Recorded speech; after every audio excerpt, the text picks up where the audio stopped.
Secret friends, unite!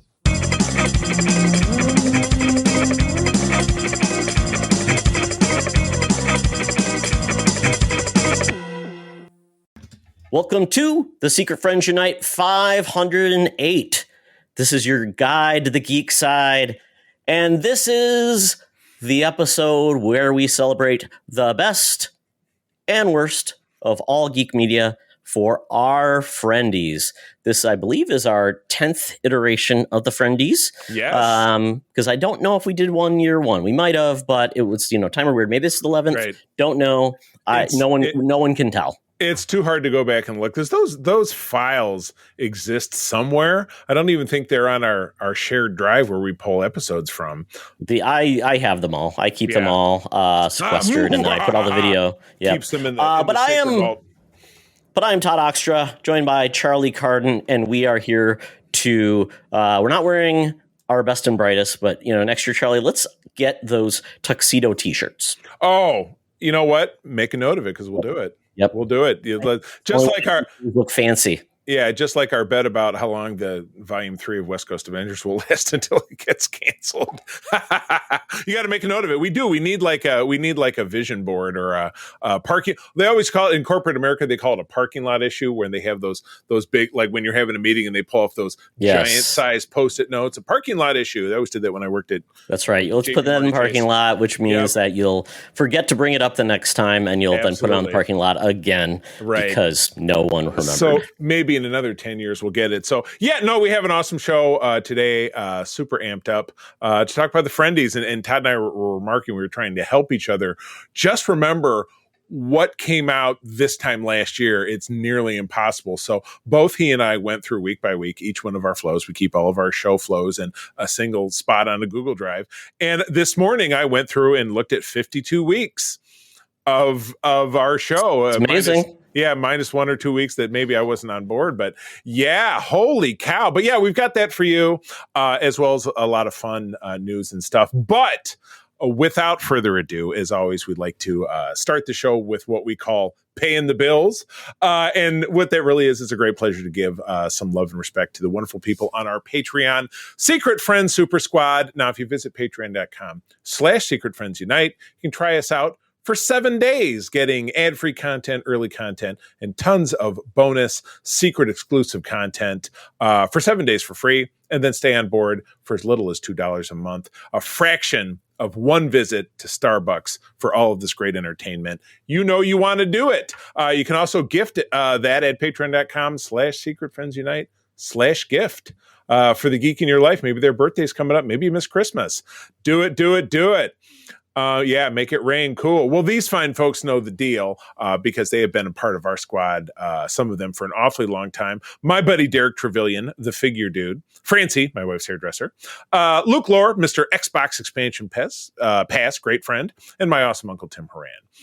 John Sidorf kicks off the Friends with Benefits level, along with the Phoenix Sisters Entertainment. Kelly and Crayley, a little bit more about program Kelly's got coming up here, Kelly's got coming up here shortly.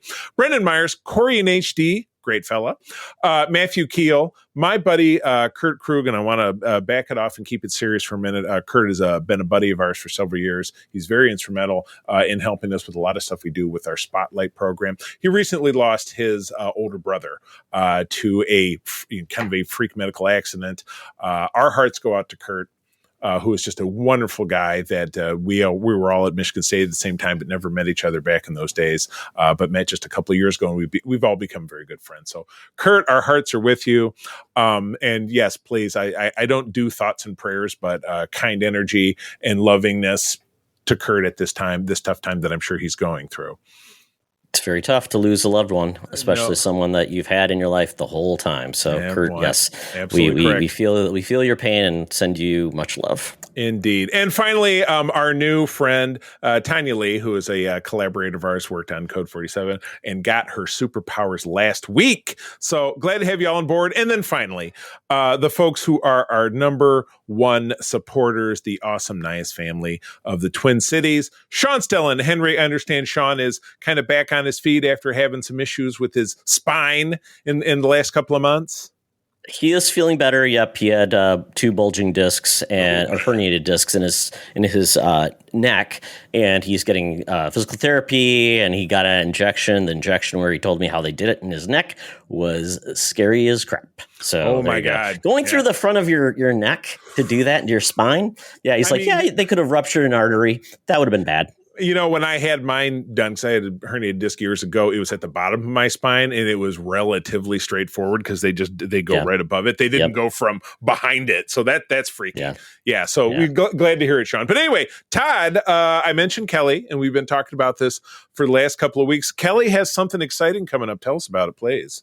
Yes, please check out this amazing fundraiser that Kelly is doing. It's called the Multiverse Fundraiser. It's a virtual con-a-thon and charity fundraiser all rolled into one little neat package. This year, they've teamed up with Comic Books for Kids, a charity providing child-friendly comic books to children in hospitals and cancer centers across the U.S. to raise funds for their cause. On January 24th to the 26th, they will both pre-recorded live Comic-Con style content to include celebrity, comic, and writing guests that include Creek Wilson, Lee Williams, Jerry Gaylord, John Cosper, and more. So visit www.themultiversefunraiser.com for more information and instructions on how to both tune in and contribute. Don't worry, folks. This will all be in our show notes in the podcast. When you see it, check it out. You can click the link and contribute and just, actually get some entertainment for your contribution. So check that out. Well, speaking of entertainment, holy cow, these old comic book covers from the past never fail to deliver. Back in December of 1990, my gosh, I was 13 going on 14. When I would have gone down to Argos Comics, my comic shop, I was there earlier today, and I could have picked up for the great price of $1, the New Warriors issue number 8. Now, the New Warriors was a squad of essentially younger characters, a la the kind of the Teen Titans. Some characters were new, some were somewhat vintage. We had a new version of the Nova character. I think it wasn't still Richard Rider, wasn't it? Somebody new? I could be misremembering. But Good question. It was Richard Rider. It was Richard Rider. Okay. Yes. So really, he wasn't a new character. He'd been around since the 70s. And I was going to say Angelica Houston. Angelica Jones. Yeah, Jones was Firestar, who had been around. She was a character who was created in cartoon form for Spider-Man. Spider-Man and His Amazing Friends later became a regular character. But Namorita, Speedball, and then your core very 90s-ish character was Night Thrasher. This was a figure I had once that I think I eventually got rid of because I thought, this is a dumb character. I don't need this in my collection. But he was a guy who wore basically like a bodysuit with like a motorcycle helmet, but he did have a skateboard and batons. Kind of reminds me of Kick-Ass, kind of like Kick-Ass, the body armor and a club. Well, I don't think the body armor is going to help him out in the instance of this picture you're probably seeing if you're watching us on YouTube. But you have Marvel's non-anti-hero wearing his full Rambo bandana, the Punisher, shooting Night Thrasher, center mass, point blank range with a very big gun, to which the box caption at the side says, Night Thrasher fights for his life against the Punisher. I think he lost if I was to judge by this picture. But, not to leave the rest of the other team out, another box in the middle of the page says, the other Warriors fight for theirs against the lethal new super team, the Force of Nature, of which you don't actually see any of the characters. And I'm trying to figure out who's the guy at the lower right-hand corner. It looks like Black Bolt, but it's not. No, Charlie, that's Marvel Boy. Vance Astrovic, who was one of the Guardians of the Galaxy of 3099 or whatever it was. That year was the year 3000. Year 3000. Who dash or what are they? Well, we don't know because it's just vines and electricity, kind of like the pit of despair from the one. Well, I can tell you who they are. The Force of Nature. We've got Skybreaker, Aqueduct, horrible name, Terraformer, and Firewall. Fabian Nicieza wrote this. Mark Bagley drew it, and you can definitely tell by his art. Yeah, pretty much. His art style hasn't changed. But I really did. It was a book that I just never really understood why it happened. It wasn't like the Avengers said we need a team of kids. So I never really understood what brought them together, except it was like, we're bored. Let's do something. We need a new title. And, the trend obviously was not new. As I said, the Teen Titans is the big one that people point to, like, a team of young kids or whatever it is. We've had the champions in more, in the last 15 years. Now we have the new champions. Yeah, we Kamala Khan and Miles and a lot of these. Yeah. Yeah. So I don't know. Again, obviously they're trying to suck in more of the younger readers because at this point, us who are the old guys who read comics, we were all teenagers, but now it's over 35 years gone by. My God. And what are they doing to suck people? And because Todd, I had showed you, I had picked up previews, the January titles for March release, and they're doing all these Disney Marvel what ifs, like, what if all Mickey and friends were the Avengers? And I'm like, what is this crap? And you're like, well, it's for the kids. And I'm like, kids don't read comics. It's just people like us, and people like us look at this and think it's dumb, potentially. But hey, you know what? If I'm wrong, at me on corporate synergy, Charlie. It's corporate synergy. I love it. Well, if there's anybody who knows about corporate synergy, it's the lady who invented the term, coined it back in 1992. I am talking about our senior news correspondent, Madam Webb. She's down there at the corner of Hollywood and Vine, assuming that it's still there. Obviously, all of our thoughts and prayers and love and affection go out to the poor people in Los Angeles right now with everything that's going on with the 8 different wildfires and people who've lost their homes to take it on a serious tip. We wish the best for you. I know I've been following it, Todd. I'm sure you have too, but there are some very notable folks. Yep. One of my marketers is right there near Palisades. So he had to move and, basically making sure he's going to be okay. We still have a plant out in LA too. Gosh. Yeah. That's wild. But anyway, to tune it back in, Madam Webb is at a safe distance from any kind of danger with the latest news and scoops for us in what we'd like to call Madam's Webb's News. So let's do it. Now it's time for Madam Webb's Rumors and News. Take it away, boys. Thank you, Madam Webb. I see you're dressed nicely tonight. You've got your finest potato sack with a sash. You're on a piece of red carpet you found, and you are interviewing the hobos about the best and brightest of 2024 for Amazing. The film. So thank you, Madam Webb. We hope you get some good interviews. We appreciate it. Hopefully there's no scandals. Hopefully. All right. What do we got to kick it off here? The description of this first sentence sounds like a Mad Lib, but go for it.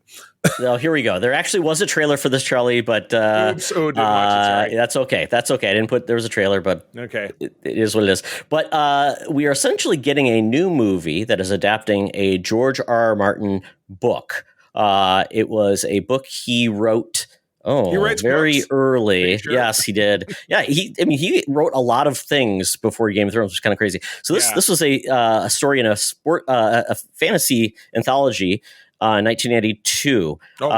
And this story is called In the Lost Lands. So this is now being turned into a movie, and there's a trailer dropped, and this is going to have Mila Jovovich and Dave Bautista in it, and it's directed by Paul W.S. Anderson of Resident Evil fame. And that's her husband, if I'm not mistaken, or ex-husband. It is. Yeah. They're synonymous for always doing things together. Yeah. Well, all I will say is when I watched the trailer, I honestly thought Zack Snyder directed this thing. It feels just like early or mid 2000s, like a lot of grays and tans, color, a lot of slow motion, a lot of Uber, like I am, So this is happening for me. Yeah, I was just surprised that it's coming March 7th, and the premise is I'll give you the premise. Directed by Paul W.S. Anderson and based on George R. Martin's short story, a queen sends the powerful and feared sorceress Grey Alice, played by Mila Jovovich, to the ghostly wilderness of the Lost Lands in search of a magical power where the sorceress and her guide, the drifter Boyce, played by Dave Bautista, must outwit and outfight man and demon. So, I'm really surprised Dave Bautista signed up for this because a movie that is so close to direct-to-video that I'm actually...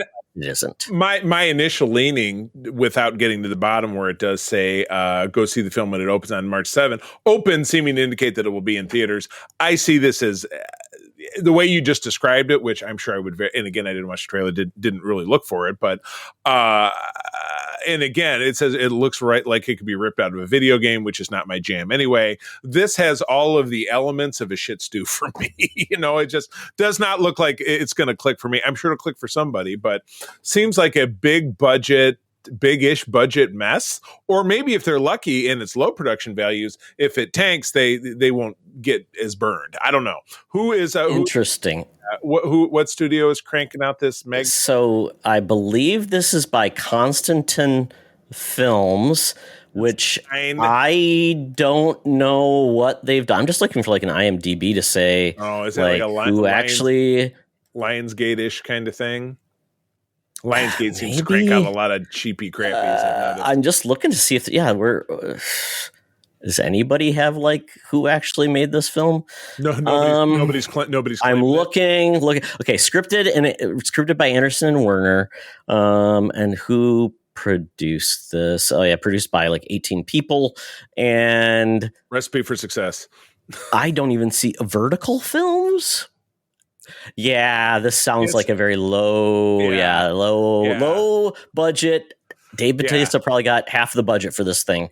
So I think if you were to boil this down to next to nothing, it would be don't worry about it. You will never hear about it again. You won't even know. Probably not. In the 1 week it's in your cinemas, maybe one cinema in your town, if that, and then you didn't. But you know what? It's our job to report on the news, and we have executed upon that responsibility. If you like a throwback and want one of those, like The Last Witch Hunter with like Vin Diesel, 80s. Or you want, there's a lot of those movies that, that were like mid 2000s that came out. They all kind of had that, we're uber cool and everything's kind of edgy and Edgelord 101. Exactly. Well, moving on. Holy cow.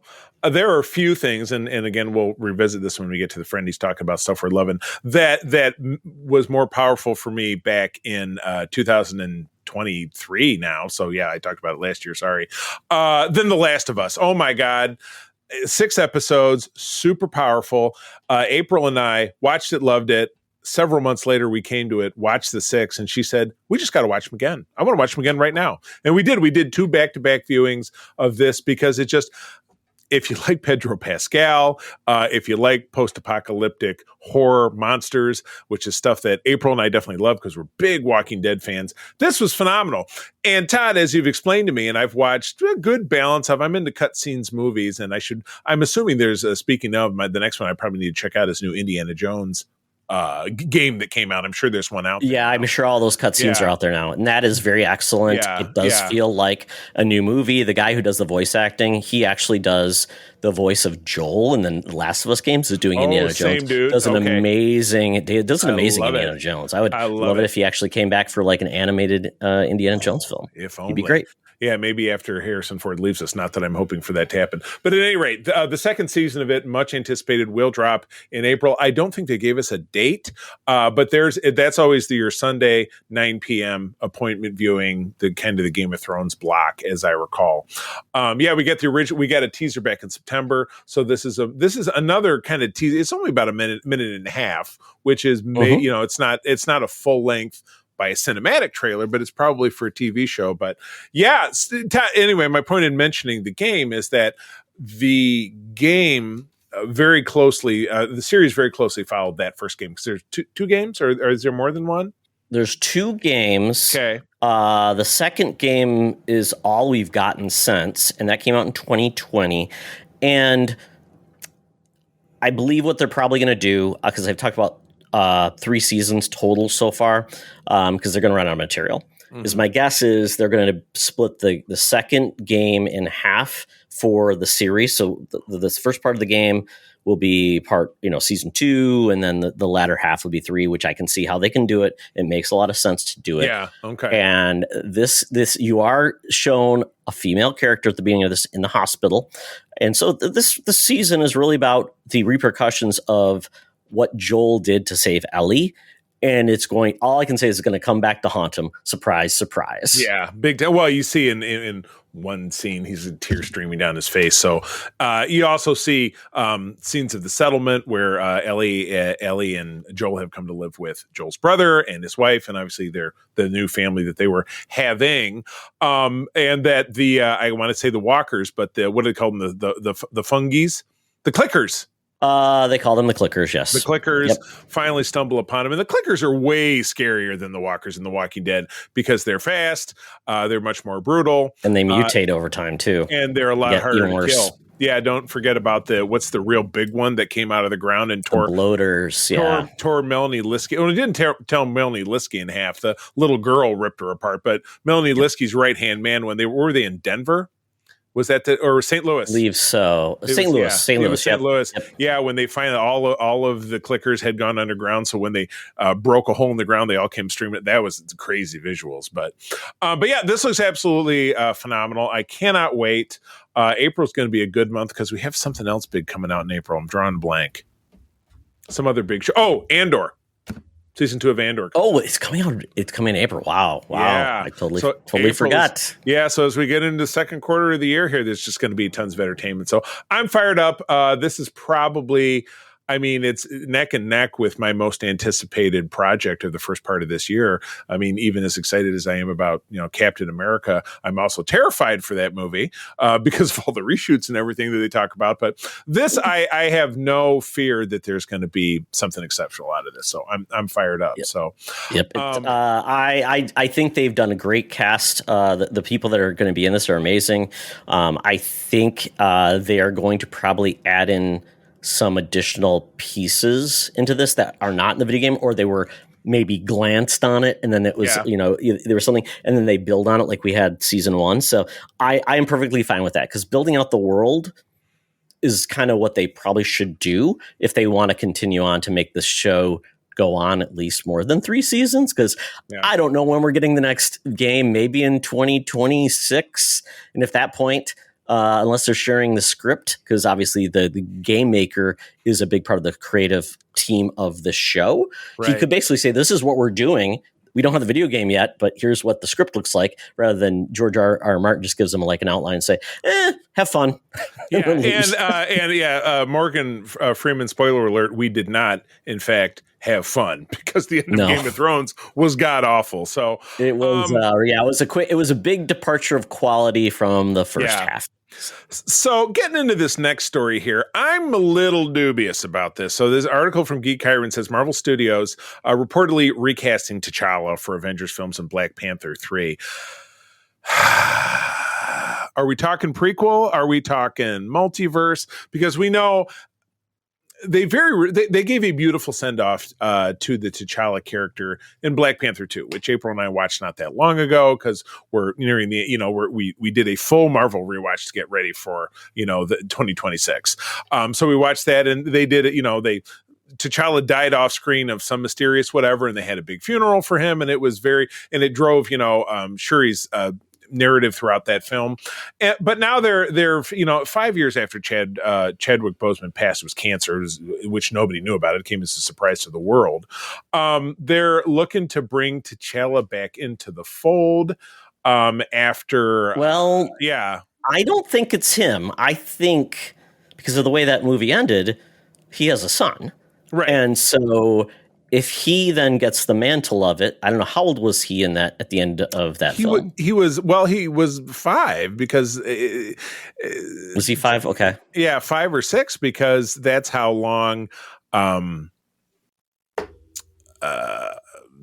Black Panther 2. Black Panther's lady, whose name is escaping me, one of the other characters who was played by Maz Kanata. Nakia. Yeah, Nakia. Yeah, how she had been, because she had been absent from. She pulled like a Beverly Crusher and disappeared and had a kid. But So you and I end up posting a lot of this, according to Movie Insider, because that's how rumors start. He reports Marvel's looking to recast Black Panther hero T'Challa ahead of the 2 Avengers movies and Ryan Coogler's Black Panther.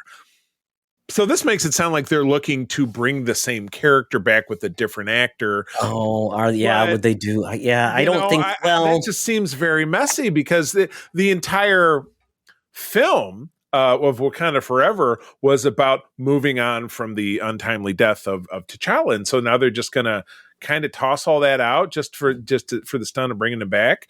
I mean, this goes on to say, would give the studio a chance to bring in a new actor while respecting Boseman's portrayal, but it could also use an older version an older version of his son. That's what you said. And of course, then there's the catch-all, which we've all really kind of come to loathe, which is, there's another version of him for the multiverse, and you could. Yeah, it's very lazy. I mean, you could do that. I mean, you could have him show up, but to point, I don't know. Maybe he got this wrong. Maybe it's not really T'Challa. Maybe it's recast. Maybe it's his son. Somehow his son gets aged up or something. Yeah. And that's how it gets worked. I have no problem with that happening. I don't know.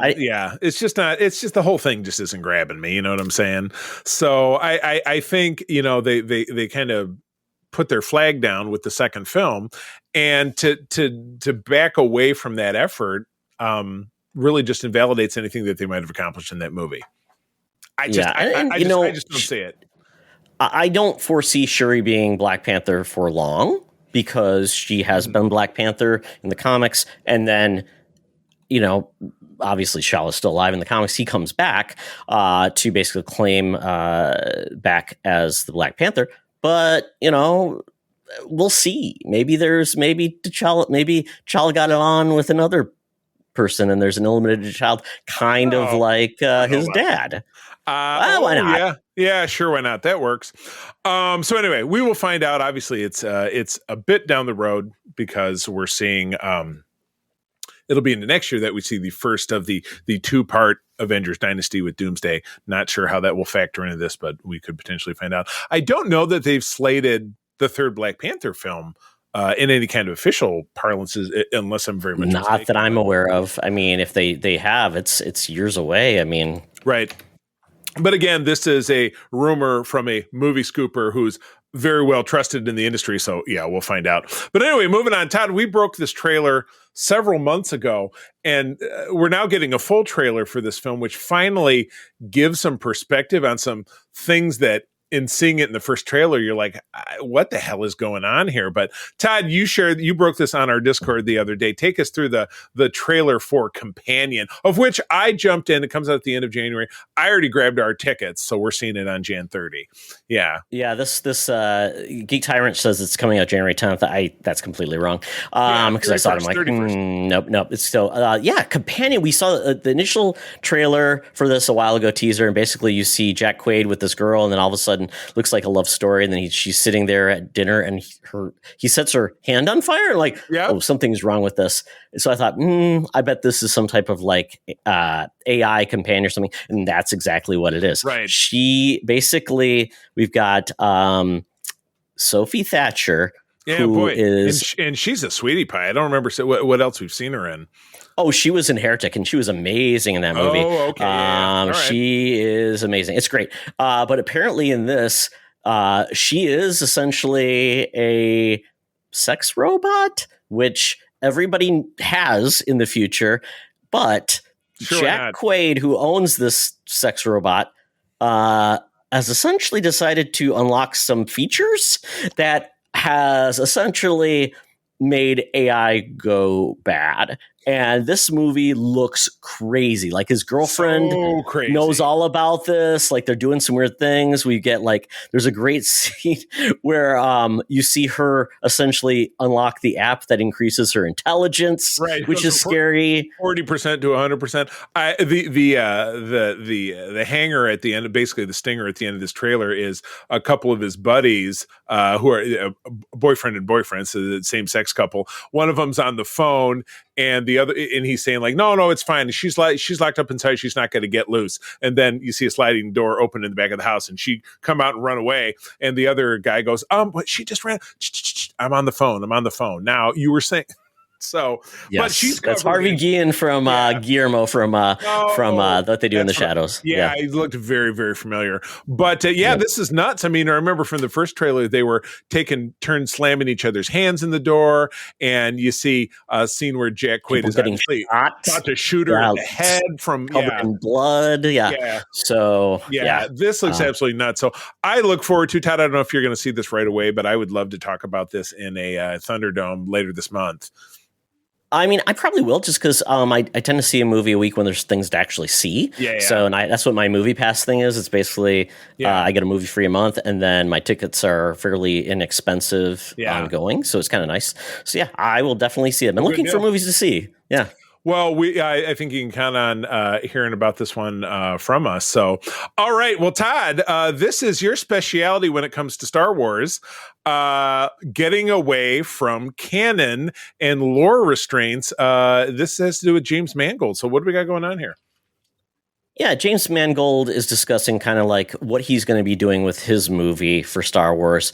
Movies, don't know yet. But essentially, his project is going to be taking Star Wars back to the beginning, 25,000 years in the past.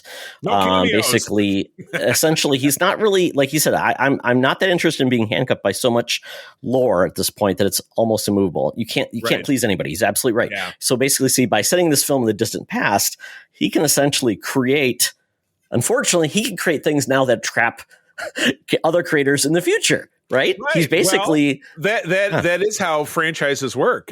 Somebody is always going to trap somebody else, right? So it's unavoidable. And he said the project is going to be a sweeping epic like Ben-Hur or the Ten Commandments, centered on the discovery of the Force and origins of the Jedi Order. He says the Force has become a kind of religious legend that spans through all these movies, but where did it come from? How is it found?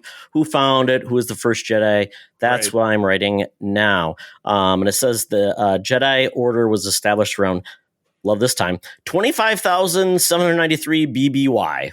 BBY, for the uninitiated, is before Battle of Yavin, so basically episode 4 of Star Wars. That is how all time is told in Star Wars. It's either BBY or ABY. Okay, there you go. So there you go. And basically, following Destiny Force Wars on Tython, the Prime Jedi, the first to wield the Force, is a key figure in this period. Sidebar. Actually, Tython is the planet where Grogu sits on the Seeing Stone and contacts Luke Skywalker at the end of Mando Season 2, just so you know. So after we said all this, sounds great. Because I always said, like, going back is awesome. Yep. Because you essentially can't have any cameos unless it's from, like, the lore legends that maybe people have heard about in maybe the EU that they're incorporating. But beyond that, we're not getting Guy Bartendo or, showing up. There is exactly one potential cameo, and I know because I'll talk about it in a moment how April and I just cycled through all of the Disney Plus Star Wars. Huyang, the Jedi trainer droid, is this old. He's 25,000 years old. Honestly. God, technology doesn't change in Star Wars. That's what's so crazy about Star Wars is they can have a 25-year-old thousand droid who is. It's funny because that character, by the way, is voiced by David Tennant, and he does have a great line in that where he says, "I'm still 70% original parts," which is crazy because I swear, and I could be wrong, but I do very much believe he said he was 25,000 years old. So he absolutely could be a character. We'll have to look that up, Charlie. We'll have to do some fact checking. Yeah. I mean, so the good news is this sounds like it could be really groundbreaking, really exciting. I worry that Star Wars fans may not like something that doesn't have what they're used to. Well, I don't know. I mean, in case in point of order or point of odor, if you prefer, let's look at the massive failure of The Acolyte. It had a lot of elements that people didn't care for. It was too different, and people hated it. Sorry. The numbers really speak for themselves, and you can at me on social media if you want to, but The Acolyte didn't get canceled because everybody loved it. Sorry. So you're saying that the Yoda cameo at the very end wasn't enough to satisfy? Yeah, and that satisfied someone in the last literal 3 seconds of the series, or it was or something. And anybody who actually stuck around to watch the whole Acolyte, which I did, but I mean, I did too, but I'm, that's what I do, but the majority of people did not. So, you're right. I think this is the exact concept Star Wars needs. I, like you, don't necessarily feel like that's going to be a shared narrative for everyone. And again, the dialing it back so far, and it really, in its own way, becomes an original IP. It's something really very absolutely new. Absolutely. And people like you and I are excited about that, but the other people are like, where's Yoda? Where's Darth Vader? Where's all the marketing stuff I'm familiar with? Where's the Empire? Where's the Rebels? Where's, all you have is the Jedi, but they're all like, hey, this is my first day kind of Jedi, you know what I mean? And I found the Force in this, swimming pool somewhere, or whatever. However, it's the first guy. It's Moses in the burning bush. It's the guy with the 10 Commandments. It's going to be that. Yeah. So it's basically Jedi Bible stories kind of scenario. I think it'll be great. But yeah, it's kind of scary to think that other people might not be like, this is bullshit. But if it's a big epic movie with explosions and excitement, and it's 2 hours of roving action with a solid narrative, I think it more than stands a chance. But you're right, the biggest drawback could be people saying, well, this is not my Star Wars. What are you going to do? And hopefully, I as much as I sometimes think canon can be a trap, and it's like it basically can hurt good stories. But we've had so many people that are just putting kind of conjecture on why did this happen? Why did this happen? Oh, because I'm like, but if this is actually setting the baseline for what the Force is and how it's used, then maybe we can get away from certain things that people just assume or implied, and just explain it away, right? Maybe that's fine.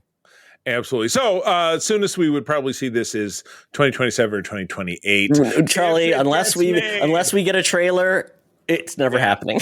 Star Wars has become the punchline of shelved projects, but something that's not shelved because it's going to go into production really in April. This is what makes April such a big month.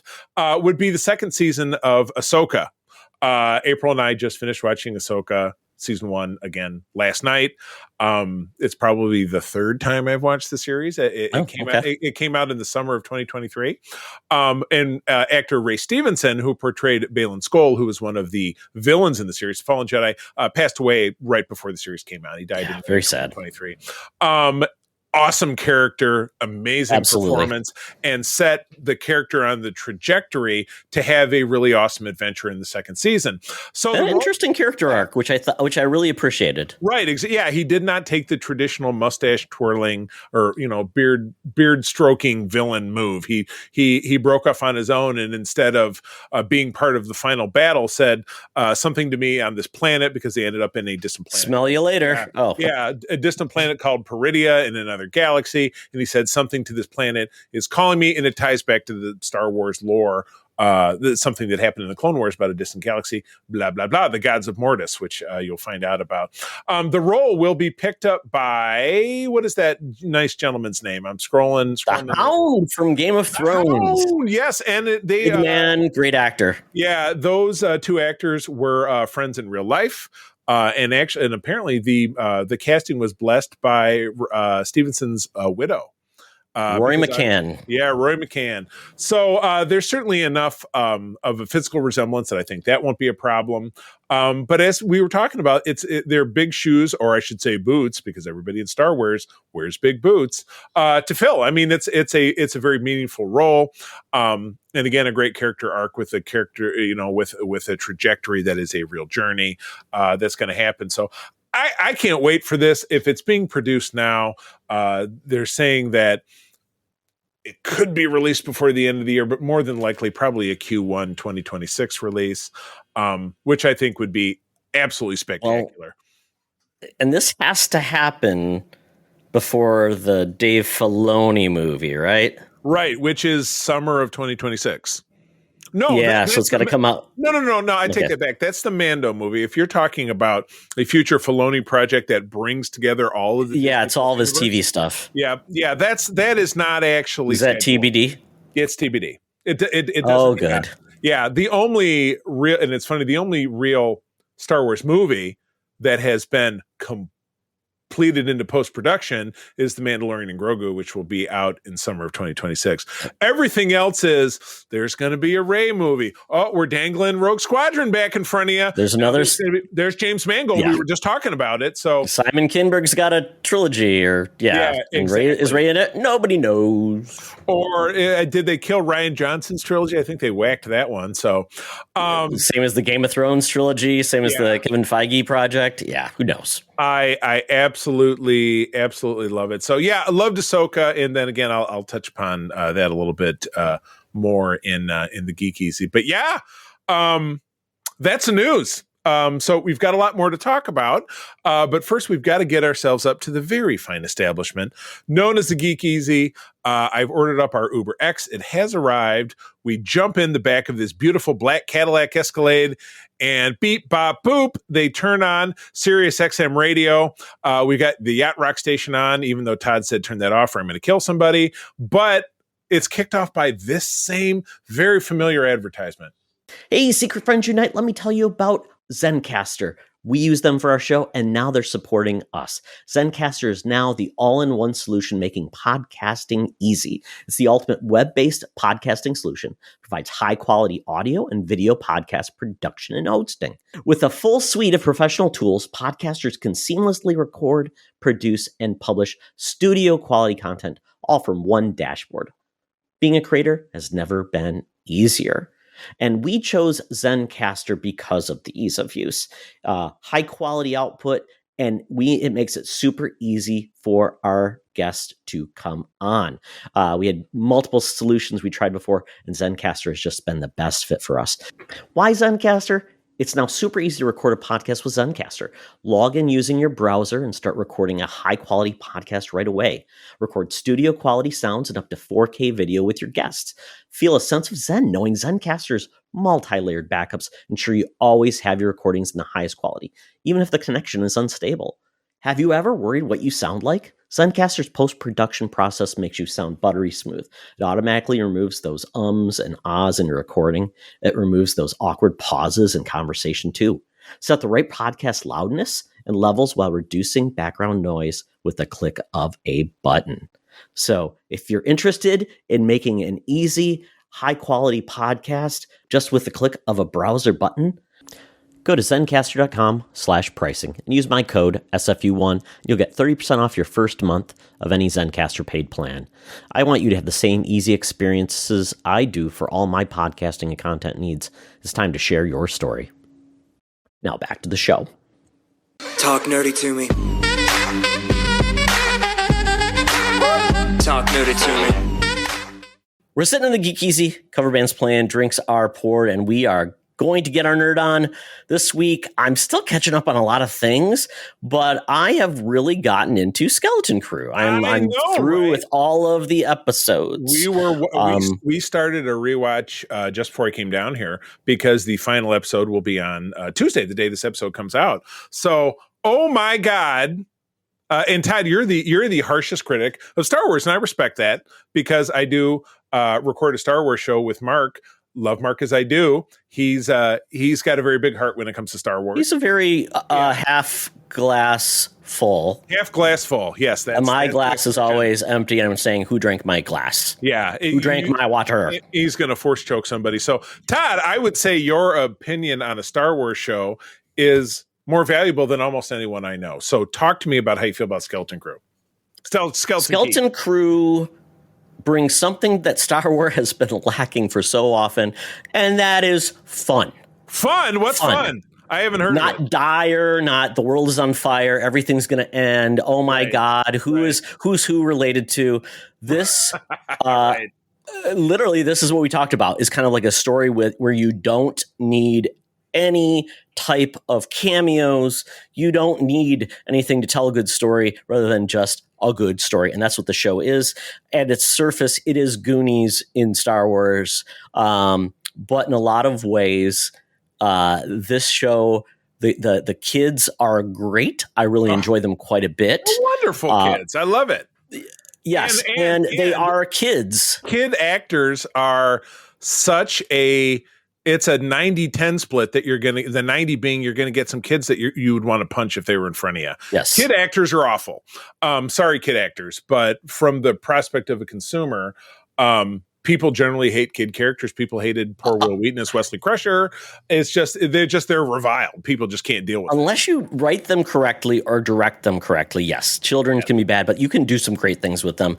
Yeah. And I think what's been great about this is they are not, like, these kids don't develop into being badasses. No, they're still kids. They're scared. Yeah. They try to act tough, and then they fail a lot of times. And that's what part of it part of it is too. They fail. They end up coming out and being very vulnerable. Like there's a great episode where the one girl who was injured and got mechanical parts and everything basically to save her life. I want to call her R2, but that's not her name. K2. Visor Lady. Yes, Visor Lady. K2, but K2. she is vulnerable because she doesn't want to admit there's things she can't do with her friend because she figures her friend would like leave her behind and she would lose her friend. And it's about these relationships that are formed. These kids do find more in themselves than they started with because essentially, they're just suburb kids. And I've loved, I really, really love the main antagonist of this. Jude Law is phenomenal. He's charming. He's nailing it. Threatening. I like the cast of characters around it. And I like the fact that every Star Wars show has to have a robot. I like this take on a robot. It's very charming. He's a pirate. He's like, "Arr!" and I love it. I love it. "Arr, Captain!" And he's got the little mouse living in his eye socket, and it's just everything about it is great. Yeah, it's fun. It does have moments that are kind of scary. With Jude Law's character, because if you've been listening to us over on Holocron, I from the beginning said, well, I think this guy is he's gonna be nice for a while, he's gonna be bad for a while, and then maybe he'll have some redemption at the end. But oh my God, we're at episode 7, and no spoilers. Because but please tune. If you do want spoilers, please tune into us over on Holocron Chronicles, which comes out every other week. He's going to have to stretch for redemption after what happened in episode 7. There's no doubt about it. It's pretty rough. And I really, really am. I like the fact that basically. This is a light spoiler, but basically the fact is that essentially the New Republic has created these hidden worlds. No, the Old Republic did. Old Republic. Sorry. With the Empire, essentially. No. We don't even know how. No, it was before the Empire. It was the Old Republic. It was before the prequels. We don't even know how long ago those 6 planets were established. It could have been 1,000 years. And there are societies on them that are simply functioning as if it's just we're getting up and going to work every day. They don't know anything about what's outside of their planet. Exactly. It's like those Japanese war veterans are like, don't know the war ended. And that's exactly people think of this place as a legend and they are unaware of what's going around in the world around them. Right. And I appreciate that as a unique take on a story. So I really like this. I hope we get more things like this where can be lighter fare and to balance out a lot of the themes we've gotten lately, which is just so like overbearing and everything's sad. And Star Wars definitely needs, and it's funny because we're going through, Peter and I over on Code are going through one of the seasons of DS9 where it's the Dominion War. So there's heavy, there'll be a Ferengi episode, heavy, there'll be a Ferengi episode where it's light or something like that. And then they'll go back into heavy instead of just something I don't really appreciate about more modern sci-fi, maybe Discovery is an example, is that they just beat you over the head with sad, scary kill, boom, kaboom, boom. So it's a good balance. If you've not tuned in, obviously it's on Disney Plus, so do that. So perfect for kids, the whole family. It's really a good show for Star Wars. I'm glad they did this. Agreed. Well, to keep this theme going on, Skeleton Crew somehow tipped me off to the fact that I wanted to watch Andor again, and oh my God, holy cow, that's just such an incredible show. And again, if it's a Star Wars that could win over Todd Oxtra, it's got to have something that almost anybody could access and like. So we blasted through that, and then April was like, let's do Mandalorian again. Watch Mandalorian again. It's easy. It's 8 episodes. It's a total of 25 episodes over 3 seasons. It's easy to watch. Went from that to then watching the Book of Boba Fett. If you start to look at the Book of Boba Fett as part of an overall story, it gets to be less annoying that a big chunk of it is about the Mandalorian. There are parts of it to appreciate, and then moved back into Ahsoka, and then watched a little bit of Rebels and stuff. So I find that the sting of all of us saying, "Well, I think this is terrible," when the Star Wars stuff first comes out, is lessened. Get to love it a little bit more over time, and maybe it's kind of absence makes the heart grow fonder because the content is so spaced out because of the nature of streaming and the writer strike and COVID and so on and so forth has made things further apart. But yeah, I'm on a real Star Wars kick right now. I'm loving it, but it also makes me sad that we're only likely to get Andor season 2, maybe another Tales of the Jedi kind of thing around May the 4th, and then another seasons of Star Wars Visions, which was just not it's anime, so it's not my thing. But I do appreciate that other people can like it. So, but yeah, I'm digging it. And again, obviously it's all on Disney Plus. You probably have Disney Plus. And if not, it's worth getting, especially with Andor coming out. But Todd, first movie of the year. We went and saw it last night. My wife lost her phone in the restaurant, and we had to deal with that this morning. That was not fun. But this movie was, it was funny. I'm like, we got to get out, do date night, whatever it is. And so it was 3 or 4, it was earlier this week. And what's coming out? Something called Den of Thieves 2. I'm like, okay. I said, that's a Jerry Butler movie, right? Isn't it a movie where he's in a police station and he's got to escape? She looked it up and she said, that's not what it is at all, but it is on Max. Let's watch it. We had not seen this movie at all, Den of Thieves. It came out in 2018. It had the guy who was porn stash from Orange is the New Black, Pablo Schreiber, Liev Schreiber's brother. It had Halo Man. Yeah, Ice Cube Jr. Yeah, Halo Man. Had Ice Cube Jr., so Shay Jackson Jr. Jerry Butler was the star. It had 50 Cent was one of the bad guys in that movie. Oh, really? Oh. Yeah. So jumping back in, because we had some kerfuffle there, but yeah, the issue with this movie to me is that the first one was very off the rack, domestic, thieves of money or whatever. The second movie picks up, almost all takes place overseas in Europe, so Italy, France, whatever. It's supposed to be like your international man of mystery. Jerry Butler goes over to finally catch up with Ice Cube Jr., and it's super long and dull. It's super. That was what April and I were talking about. It's so dull that only the last 25 minutes there's any action going on that's at all interesting. It was interesting. Bad. It was a sequel that by no means needed to be made. That being said, the small theater that we were in, absolutely packed. Absolutely packed. I don't know if it's because the weather was bad or because this was the only thing that came out this week, unless I'm very much mistaken. So I am definitely curious to see the box office numbers for this movie for this weekend, because it was not at all good.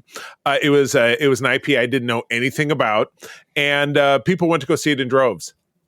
I don't have an explanation. I swear the first movie sounded like it was like a direct-to-video thing. I don't know, man. But anyway, really bizarre. But it's out there now, and I do not recommend it. I thought it was super boring. Some of the acting in it was really hard to stomach. And yeah, you really barely needed to have anything to do to see the first one. So yeah, that's all I got. So with that, that's the end of the Geek Easy. Todd, the time has come. I'm so excited.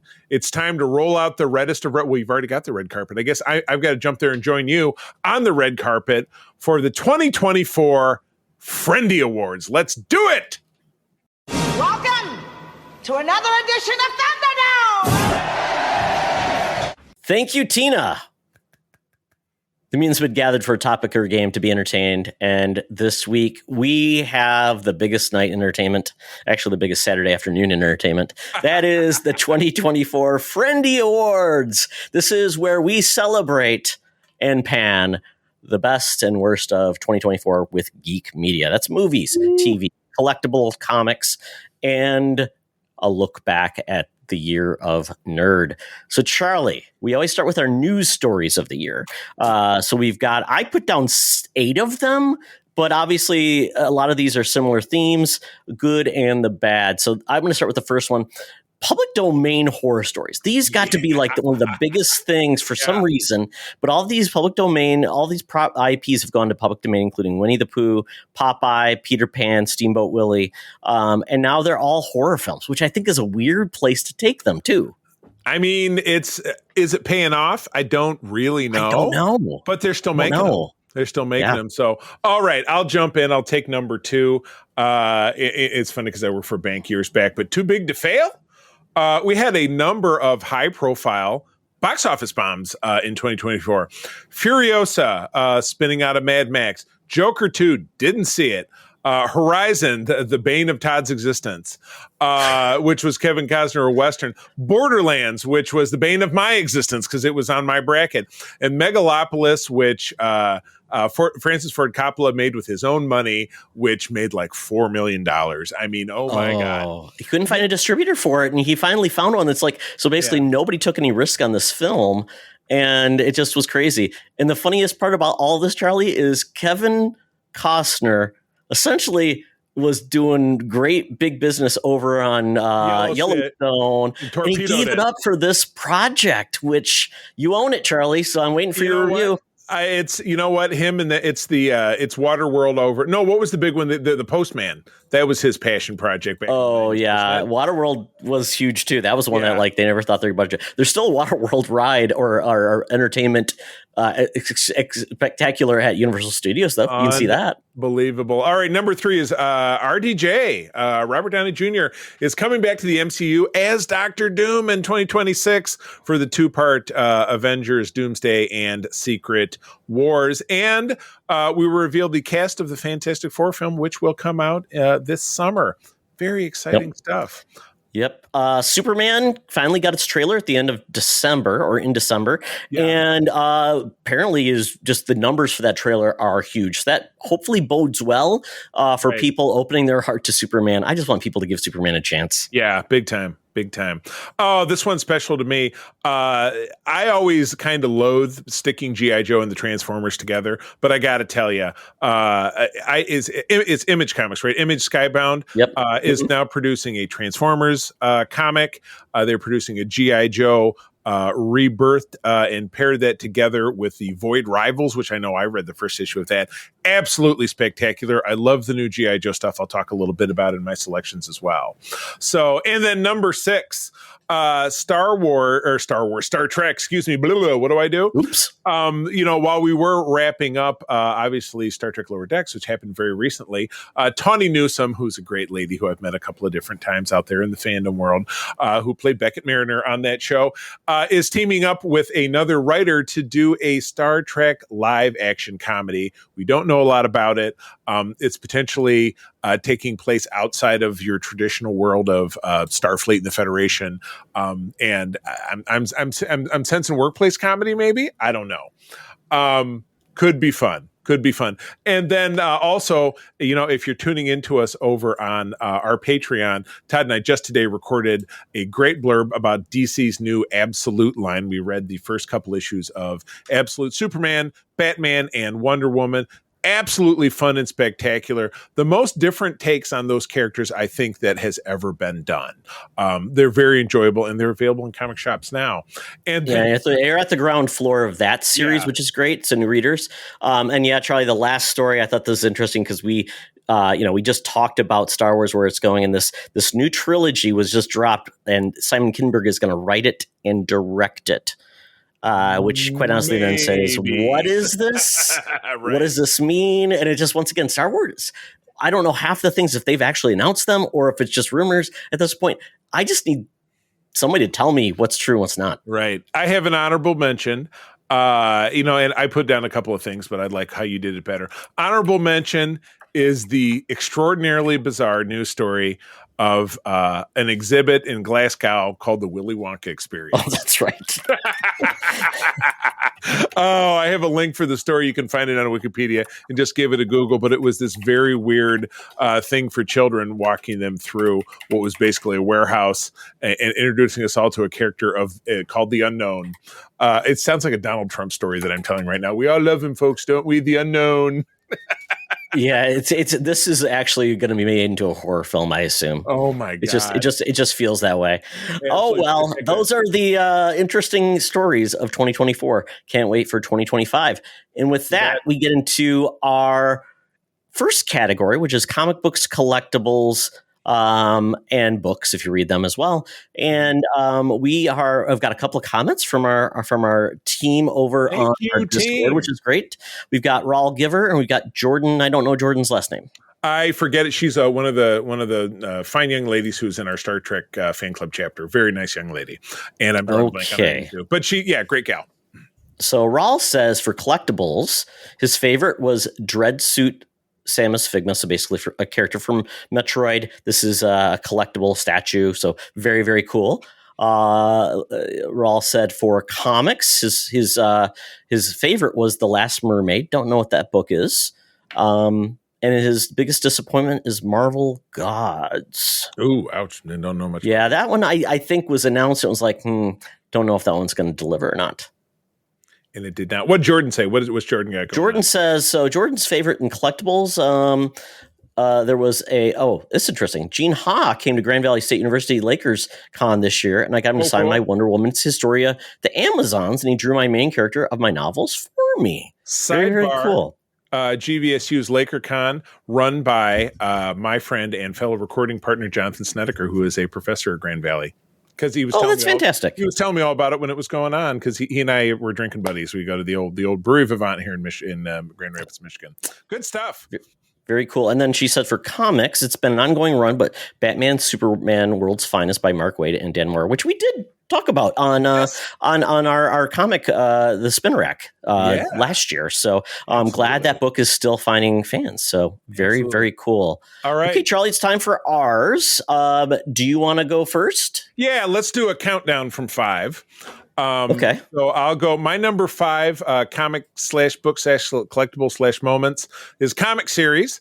That is the last issue is going to drop here shortly, but it's called Avengers Assemble. But the ERS at the end of Avengers are capitalized as an acronym: Emergency Response. I forget what the S stands for now. Damn it. Emergency Response System. And what it basically is, there is a single thoroughfare of an overall arcing story, but basically the Avengers Mansion in Manhattan has been reactivated. That is the classic Avengers headquarters. And there's a group of there's a team group, which I absolutely love it. They do wear leather jackets, so we're bringing that back. But these folks are on call around the mansion, and if a call comes in for an emergency, whoever's there is going on the mission, no matter where it is. They jump in a Quinjet and they're off. It's taken us, for me, it took me back to what I loved about the Avengers, the 80s and the 90s, the leather jackets, the classic setting, and it's you've got a great set of Wonder Man, Cap, Quasar, Shang-Chi, She-Hulk, Living Lightning, who was a West Coast Avengers character. This brought to me back all of the things that I loved about the Avengers growing up. So I was super enthusiastic about this miniseries. Very, very cool. So my number 5 was Avengers Twilight. That was a book we also did in Spinner Rack. Yeah. And that was kind of a cool take on a future look at the Avengers, but it really was a Captain America story. And I really enjoyed that quite a bit. Thought it was fun, kind of more of a forward look, almost like a future look at the world of Marvel. And I enjoyed that book. Cool. Good deal. All right. My number 4, I read this back in the summertime, was a miniseries in honor of the 40th anniversary of Secret Wars. It was funny. I watched that channel that you and I love, the Secret Galaxy guy. I watched his throwdown about Secret Wars earlier today. It was one of those love it or hate it series. But something that was always a giggle about that series is that they had they had a series of action figures that came out with it. They released several characters that did not appear in the 12-issue miniseries. Mm-hmm. Well, what this did, it was focused around Spider-Man.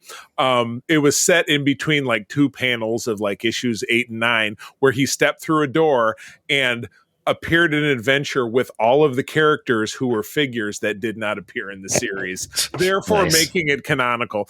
So Hobgoblin, Falcon, Iceman, Constrictor, Electro, it was just a weird, fun deal. And did they all have their shields? You know what? They actually worked that in. I couldn't even believe it. It was absolutely a ton of fun. So that's my number 4.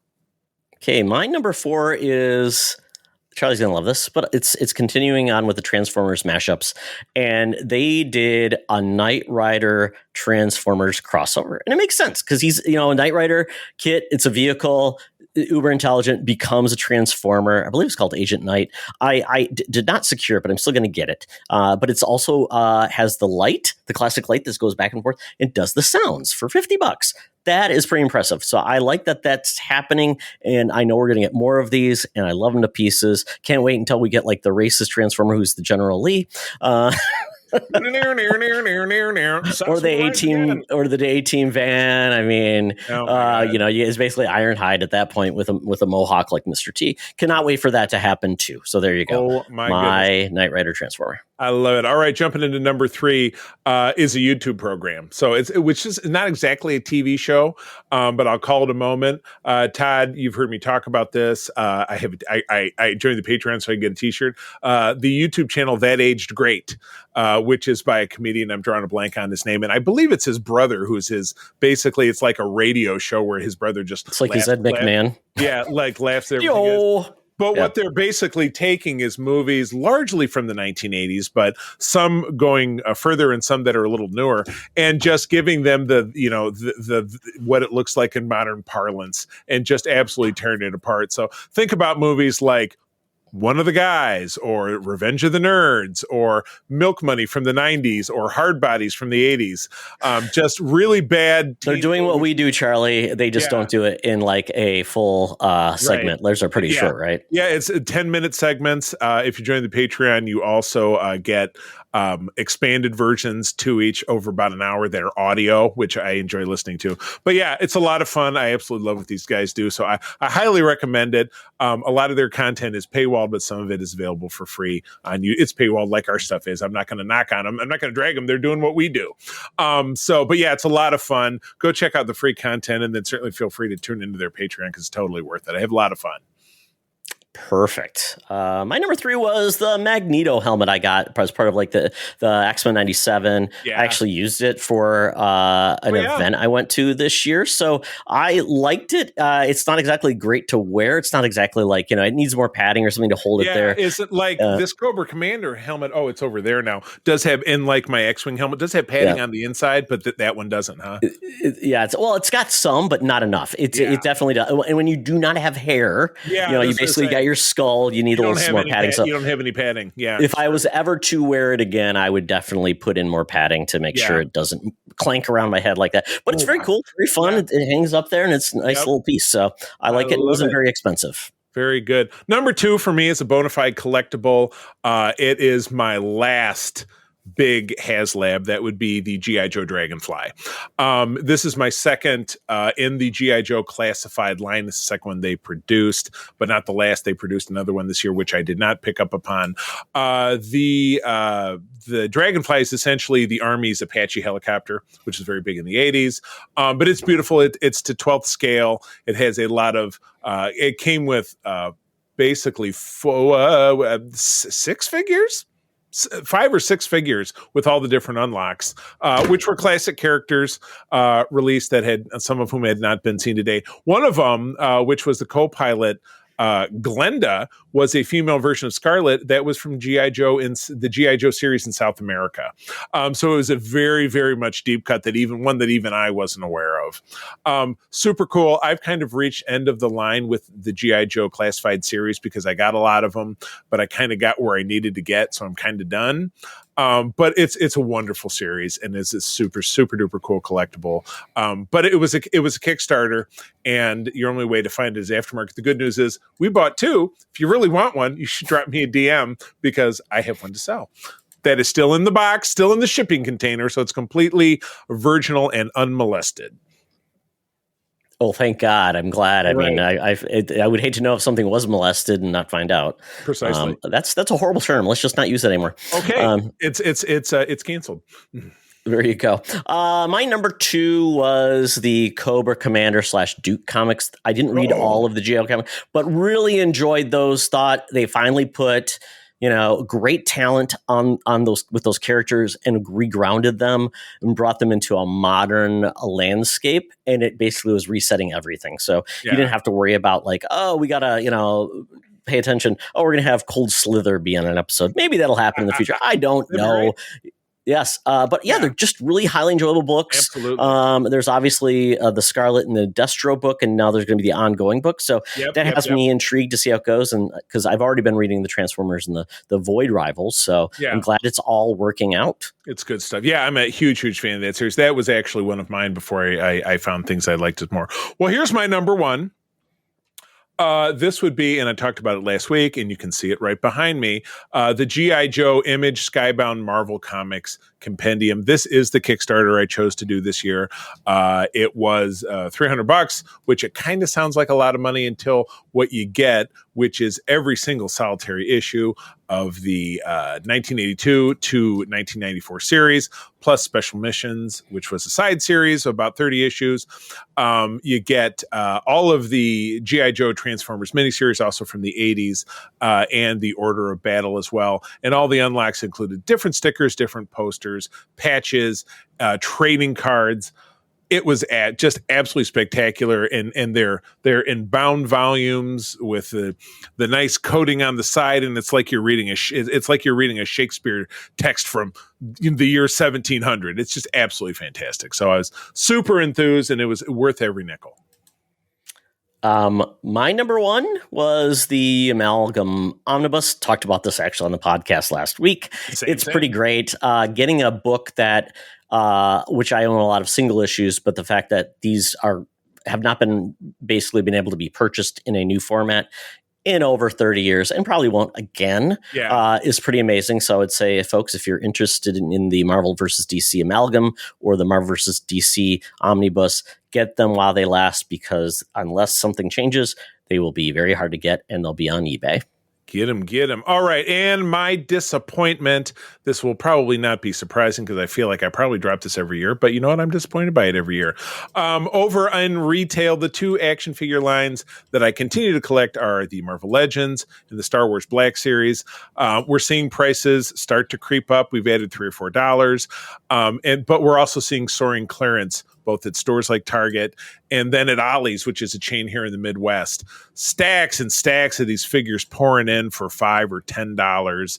And it's absolutely, and if you really want to get a figure and try to do something to support the line and help it to go forward, you're really not going to find it at retail. It's very sparse. I would love to just order them at my local comic shop, but I know even my local guy has a hard time getting these from Diamond. So, the retail model between these figures is super broken, and it just continues to disappoint me. Yeah, I mean, back in the day, Kmart, Walmart, whatever, it was just that's where you just bought your $5 figure, and then going into this more high end line. It just, I don't know who it's for except for a niche audience that at that point, they're not going to probably go to Target to get them. I don't know. It's a weird pursuit, but you know what?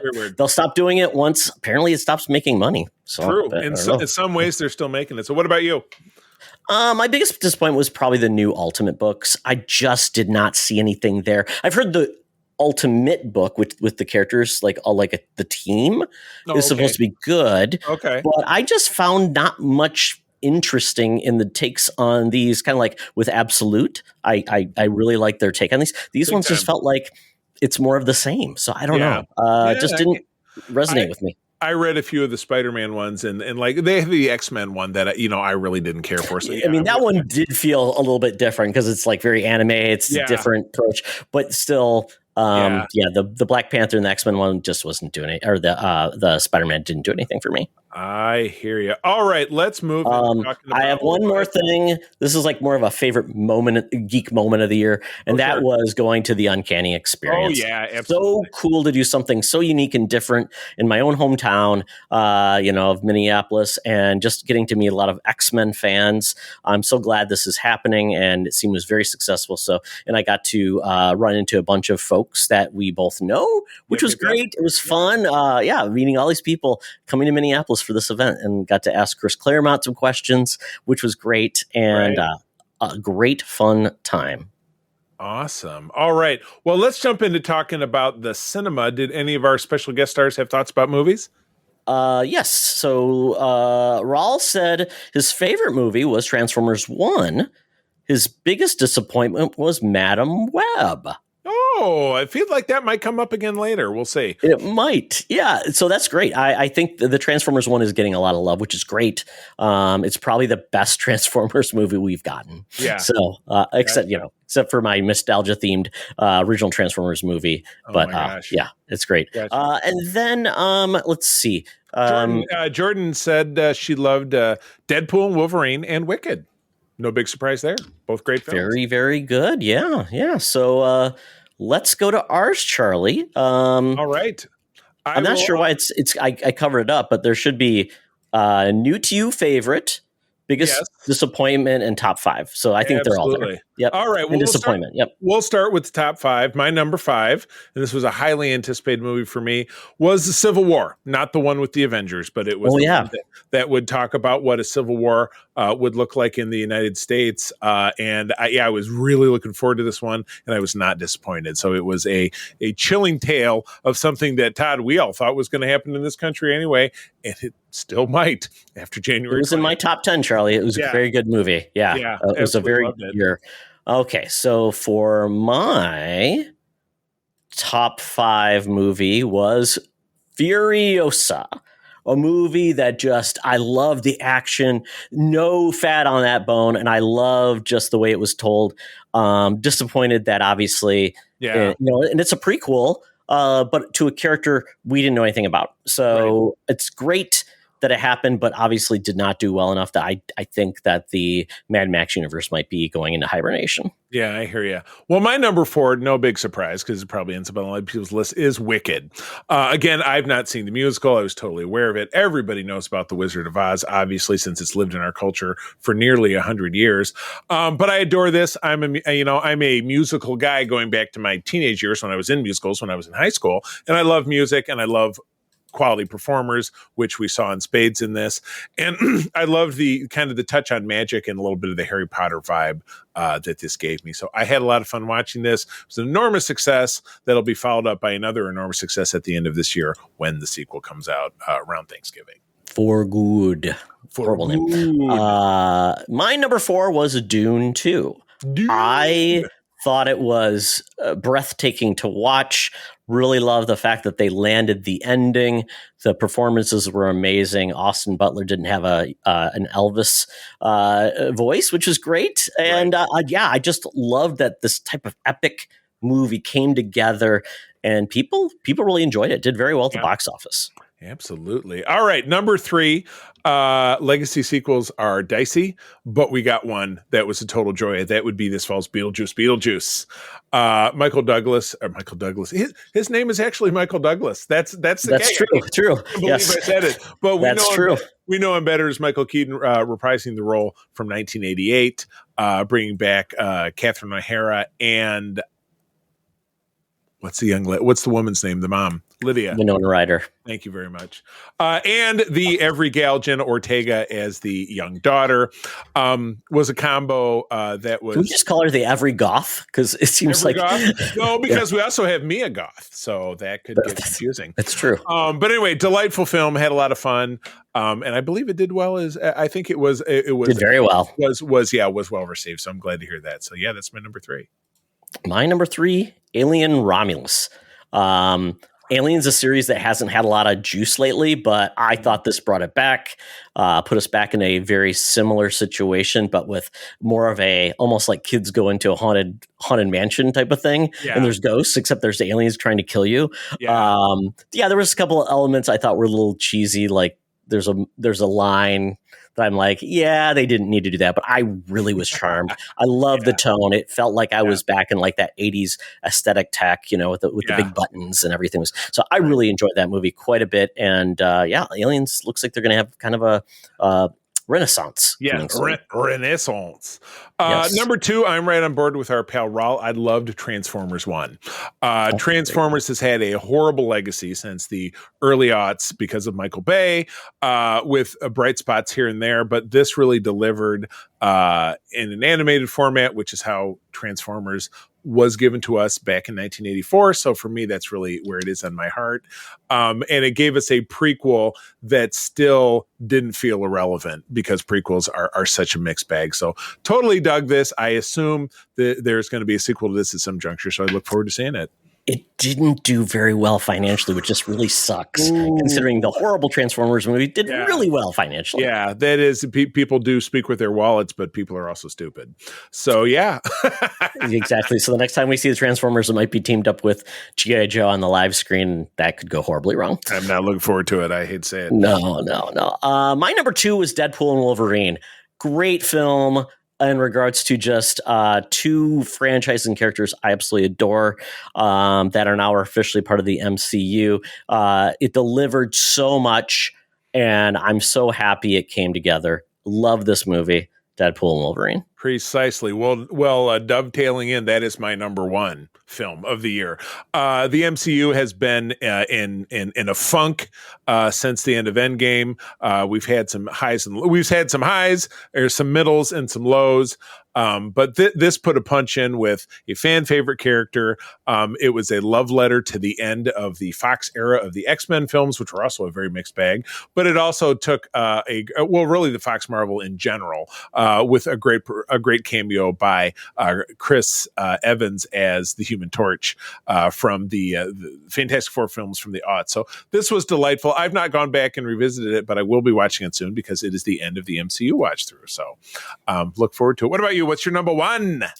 This is really surprising, but when I think about it, I'm like, wow, this movie really landed for me. And that was Quiet Place Day One. Oh, yeah. I really just, I had no preconceived notions. I haven't even seen 2, but with this, I'm like a prequel. I just thought the performances and the impact and just the thoughtfulness of this it wasn't like anybody won or anything was solved. It was about survival and those two characters and just their relationship and what delivered.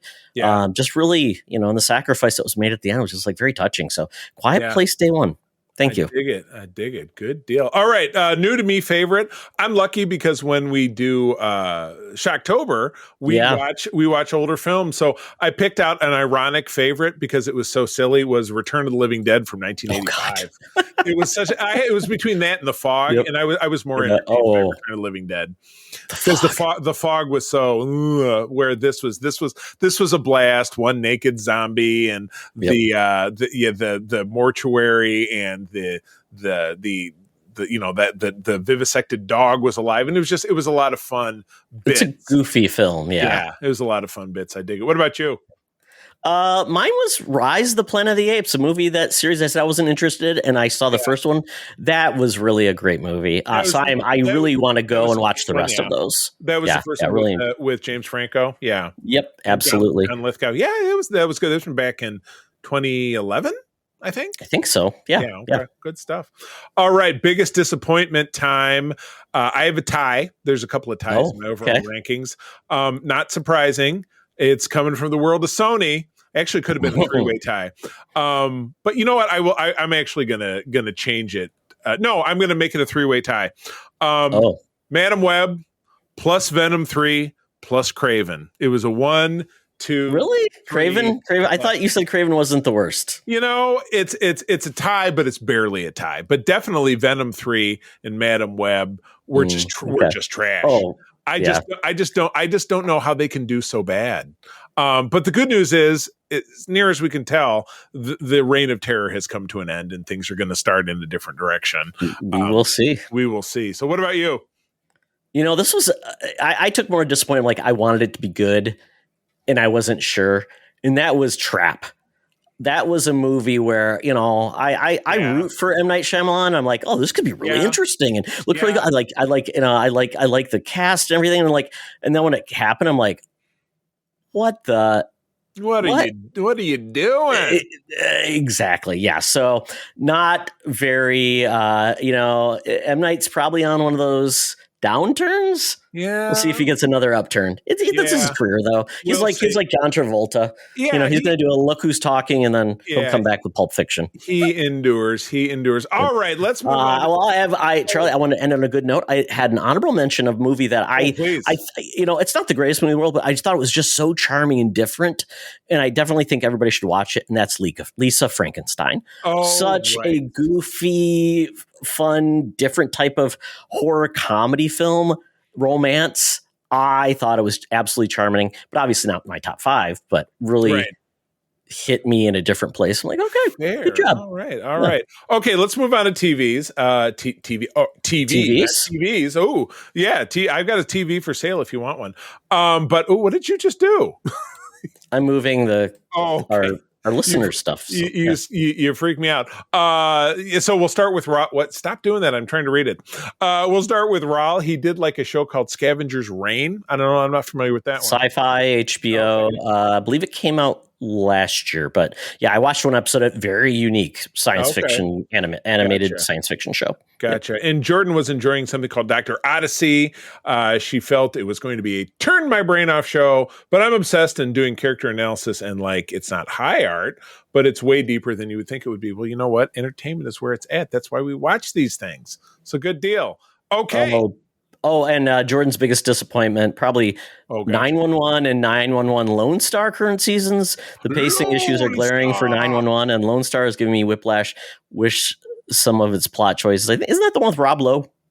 Yeah. And I know Angela Bassett's in maybe the other one. I could be wrong. Wasn't it like a hurricane of bees or something on that show? I think I remember that. Like, oh my God, it's entirely possible. All right, well, let's kick it off. My number 5 favorite television program was Fallout. Right on the heels of how much we loved The Last of Us. This delivered. It was a lot of fun. Ella Purnell she's also a Star Trek alum because she voices a character over on Star Trek Prodigy, which we're hoping is going to come back. And she really delivered. It was a lot of fun. And of course we had Wally Goggs. Walton Goggins is the cowboy guy. And just a lot of great appearances. I really definitely enjoyed that one. Absolutely. Great show. My number 5 was Echo. Once again, one of those shows that came out, seems like forever ago on Marvel. A character I was like, I'm not interested in this at all. And then when I watched it, I'm like, this is really, really entertaining. It was really delivered for me. I know some people just dismissed it, and I don't think many people watched it, but really Echo, having that character coming from, where that character was in Hawkeye and then actually getting fully developed really delivered for me. So Echo's number 5. Excellent. Number 4 for me, The Walking Dead is such a mixed bag these days. I didn't love the one they did in New York City with Maggie and Negan. Carol and Daryl is kind of but the one I really buckled down and paid attention to was The Ones That Live, which was the Rick and Michonne one.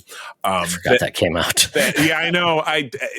That's why we go through these flows and it sparks the attention. But this came out in first quarter. I know we watched it right when we got back from the cruise, which was in March.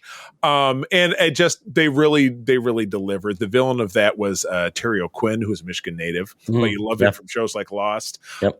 And it just, I really absolutely adored it. I think they did a good thing where they landed 2 of the most important characters from the franchise back to a good place. So I absolutely dug it. I'll have to believe you because I have not watched it. Well, it's there to be seen with the next. Well, of course it is. The next time you tune into AMC, that is. Okay. My number 4 was Fallout. Once again, Charlie, you already talked about it.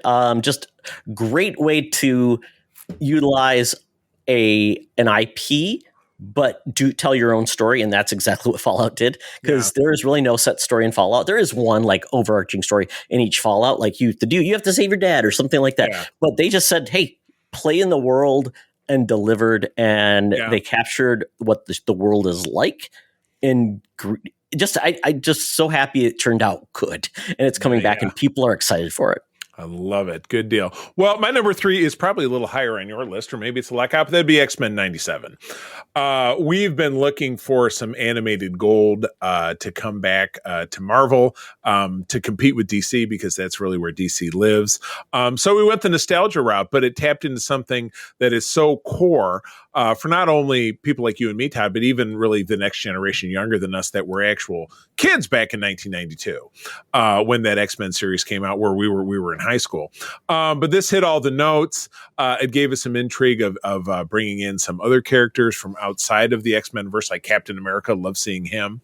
Did we get a Spider-Man in this one? Did he make an appearance? I almost feel like he did. Okay, gotcha. I should probably go back and give it a rewatch, but I adored it. And again, I know it tied in very closely with several very key 90s storylines that happened with the X-Men. And that's something that we comic book lovers can really appreciate. So they did it. They did it, and it's going to be back for 3 seasons, seasons 2 and 3? I think 2 more. Yeah, 2 more. I think, yeah. All right, good deal. All right, what do you got? That's my number 3, Charlie. X-Men 97. Gosh. I thought it would be your number 1. Great modernization of what they did back in the 90s, but the animation was so much better. I thought writing and acting was so much better. Yeah, and they brought back some of the original cast in actually different roles. I did get to see some of those actors at the Uncanny Experience, which was very cool. But yeah, I just love it how they've adapted more stories from the comics, which is great. And maybe animation is the way we do that, right? Yeah. Maybe that's how we get comic stories adapted versus the MCU's take on it. Right. And this makes me feel very promised that we're going to get more animation from Marvel that will be serving a different audience than maybe the MCU does, which is maybe like more classic stories on the screen. Yeah, I will tell you, those couple of episodes of X-Men 92 we watched that was hard for me. It's not bad. Care for it. No budget. Yeah, it was rough. Yep. Yeah, exactly. Well, number 2 for me is easy because we've already talked about it back in the Geek Easy Skeleton Crew. What a great show. Love having Star Wars be fun again. Love engaging characters. Love a different take of a story, kind of a mystery. And you don't really know how it's going to end, which because we get the finale this week. So I'm into it. I like you. I want Star Wars to continue to take a Deep Space Nine approach to heavy, light. Heavy light. Don't make everything so gloom and doom. Give us something to look forward to. So what about you? Number 2 is Shogun. This was the adaptation of the James Clavell novel. We had previously gotten something similar in the late 70s, early 80s. And this was highly focused from a Japanese perspective rather than the Westerner. Phenomenal acting, phenomenal just scenery and cinematography. Really loved it. Every episode was like, wow, what's going to happen next? And it's history, which is great. Yeah. But it's history with a little bit of, obviously dramatization. Yeah, I'm sure. Dramatization, but absolutely love this to pieces. And apparently they are going to tell more stories, not this story, but they're going to take this world and tell more stories, which I think is really cool. So I loved it. Very acclaimed. It was highly nominated for the Golden Globes. So I'm excited that this has found an audience. Good deal. All right. There's always somebody at the top of the heap. And for me, in 2024, it was Agatha all along. Watching this show through the eyes of my wife, April, who is an enormous fan of witch and Wiccan culture, being that she has background in it herself, and then a huge fan of the WandaVision series from a couple of years ago, created an enjoyable story that I found in a lot of ways very unpredictable to the end. I love the twists and turns that they took. It was very enjoyable. Whether this ends up being a one-off or if this ends up tying into a second season or other projects that come along the line, I just don't care, because it was a great story, and it's something that can largely be lacking in this franchise world that we live in. Everything's got to be franchised out. They just told a great story, and if that's the end of it, that's the end of it. It's good stuff. Yeah, I enjoyed the show. Glad you liked it. I know it found a lot of fans, so I'm happy to hear that and have Disney do some different type of stories that, feel a little bit different. My number one is Penguin. Oh. Holy cow. If you're a fan of The Sopranos. I gotta watch it to have it be a favorite. I gotta get around to it. Oh, I love this to pieces. I like the fact that it's in the world of the Batman, but you don't have to care about that. You don't have to bring anything forward. Yep, you don't have to bring anything forward. And the performances were amazing, and just really love the pieces. And the fact that they did at the very end brought in a couple of things that you could say are Easter eggs for the world of Batman. You know, hey, it's even more there. But if you didn't care about it, it wouldn't mean anything. You just move on. So loved it. Once I started really getting into it, I committed to it. And I'm like, yep, couldn't stop watching it. Man, tragic tale and just really well told. Good deal. All right. Favorite ongoing series, which actually ended up coming to an end, was the final season of Superman and Lois. Again, this is one that April was really engaged in. It's unfortunately on the CW app, which is one of the crappier apps out there, but they eventually end up on Max. So you can really find the entire series on Max. But this took a different take on giving a finality to a story that really wrapped up. In the end, Superman ended up having a life well lived. That I won't spoil it for you, but thank you. It was great. I encourage you to check it out. I don't know when it lands on Max, but the CW app is very fickle, so you can't necessarily find all the. Usually, it's right after it ends. I think that's how it's kind of like Netflix used to do that with the CW shows. Yeah, like once a season ended, it was just boom, goes right to the. So you might be able to snag it there, but that was me. What about you? I'm glad to hear it. I liked what I saw. I just. Once again, it was out of sight, out of mind, and I'm like, oh, that sounds cool. And the one thing I just couldn't get past was Michael Kudlett and his weird take on Luthor. Yeah. It was very different. It was very like biker gang Luthor. It was very bizarre. Well, because that's who he is. You think about him like on Abraham from The Walking Dead, eat my ass or whatever his catchphrase was. I get that. I just was not expecting Lex Luthor to look like a hobo with a beard. Yeah, it was just a weird look. It ends up working out. All right, what's yours? Okay, so my favorite ongoing was House of the Dragons. We're on season 2. I don't know how many seasons we'll get, but once again, that show, it lulled and had some things, and it kind of felt like that season could have delivered more at the end. But it's a show. It's must-see TV for me. Love it to pieces. I'm glad. Don't know when we're getting it again. Hopefully not longer than 2026. 4 years at this point. Yeah. Favorite new to you, and this is, Todd will set me up sometimes with show. Oh, you got to watch. It was the U.S. version of the sitcom Ghosts. We discovered that earlier this year. That is over on Paramount Plus. They are now in their 3rd season, maybe 2nd season. I'm not sure. 4th? I don't know. Yeah, could be. But it's delightful. It's got the nice young lady who was Liv Moore on was it iZombie? iZombie. And the guy it's a show. That's a show I need to just finish. I never finished it. I watched some of it, but not all of it. And her husband he's a stand-up comic, but it's great. Yeah, it's a great cast of comedic performers that you end up seeing a lot of stuff. But it's a ton of fun. What about you? Mine is a show that I really enjoyed watching with my son, and that's Cyberpunk Edgerunners. This is and it's only 1 season, as far as we know. It's basically an animation based on this video game series we love to pieces, and it's basically a slice of life about these characters that are basically in the future, kind of like mafia people, but it's all cyberpunk. So you've got like people that have been turned into cyborgs and things like that, but it's a lot about heists, but also kind of the bad things that those cybernetics do to you that can make you but it's over the top, it's very adult, but my son and I are enjoying it quite a bit because we both played the game, and so it's been a great thing to bring us together, and it's something that I'm like, oh, I like the way they've done this. So that is my favorite new to you. Good deal. All right, biggest disappointment. This is my second tie. And one is not surprising, one might be, but I'm guilty because I continue to watch it. But biggest disappointment is The Acolyte. We don't need to go over that ground again. Keep beating that horse into glue, but it just did not. The director was very intended. I'm going to give you something that's different, and you're probably not going to like it. Well, you did, and you got canceled. So you did it. Who's laughing now?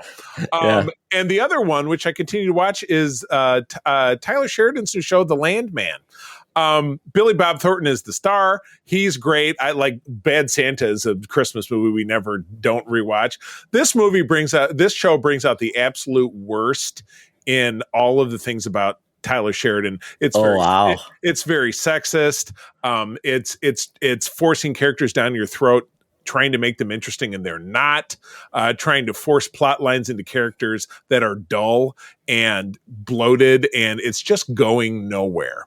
And something I noticed about both this and The Lioness, which is his other show on Paramount Plus, they take every opportunity they can to drop F-bombs, like it's a challenge. And it's just, you know how it's like with, bad language. I hate it when it's used ceaselessly, like dropping a goddamn here and there. It's a goddamn this and a goddamn that.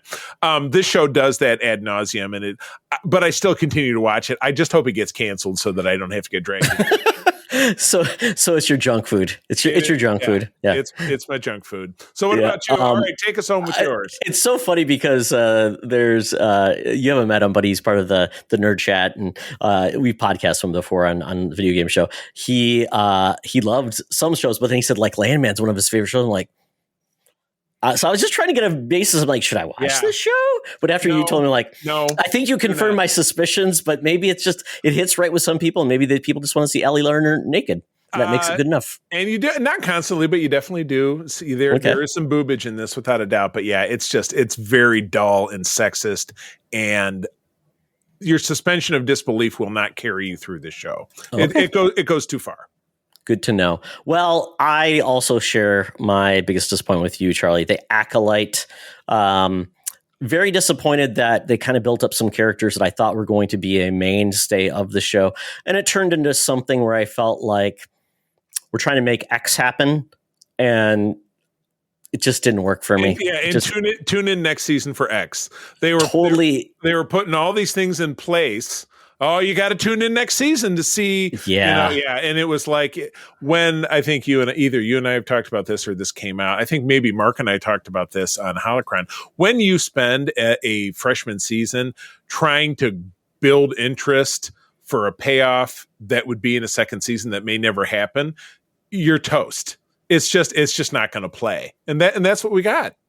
Yeah, I also thought the characters just were not well written, and then they basically, the plot was like this character is solely committed, and then it's like, no, I'm not interested. Then moving on, and like just the motivations and all these decisions these characters made, it was just like, who approved this? Who's the producer that said this is a bad idea? So I don't know. Yeah. It just did not deliver for me. Let's see. Oh, and I had one honorable mention. Did you have an honorable mention, Charlie? I did not. Go for it. Mine was Dead Boy Detectives. This is based on a Neil Gaiman comic series. I watched a couple of it and really enjoyed it, and I'm gonna watch the rest of it. But it was canceled, and very sad thing. But it was kind of doing something very fun and enjoyable. That I just wish we got more of shows like this. But being on Netflix is often a curse. It is, yeah. Seems easy, and ends up being the double-edged sword. Well, that's it for 2024. We're headlong into 2025. Got a lot of great content coming up. Got a lot of bad movies coming up. One of which I've already seen, so I kind of popped my cherry for 2025. But yeah, that's the show, folks. As always, thank you for joining us, Todd. Where do people find you out there? They can find me on Blue Skies at Todd Oxtra. At Secret Friends Unite, also on the Threads, but that's probably not going to happen as much now that the Zuck has said we're getting rid of fact checkers. So Threads is also under the Facebook, so it might be going away. But until I do, I'm there at T Oxtra at Secret Friends Unite with dots. Yeah, I will keep plugging along on my three main socials. I don't count Facebook anymore, but that would be Threads, Instagram, and Blue Sky. I am at the C3, TheCeeThree. But first and foremost, and something that hopefully will not get affected, is our Secret Friends Unite Discord. That is where we're having all of the fun chats, talking about all of the stuff that you see here and very much more. So pop on over there and join us there, because we'd absolutely love to have you. And with that, friends, I'm going to tell you one more time, thank you for joining us. I'm going to tell you that sharing is caring, and to keep on trucking. Be the hero, not the villain. In a truck. And the winner is you. This podcast is part of the Secret Friends Unite podcasting network, available on Apple Podcasts, Spotify, and podcast services around the galaxy, as well as video on our YouTube channel. You can support Secret Friends Unite by becoming a Patreon member, get bonus programs and more over at patreon.com/secretfriendsunite. Join our Discord community for even more discussions on all things geek. For all the latest updates on Secret Friends Unite, make sure to follow us on Threads at secret.friends.unite and visit secretfriendsunite.com. Find our merchandise at TeePublic and Redbubble. Thanks for listening, and may the Force live long and prosper.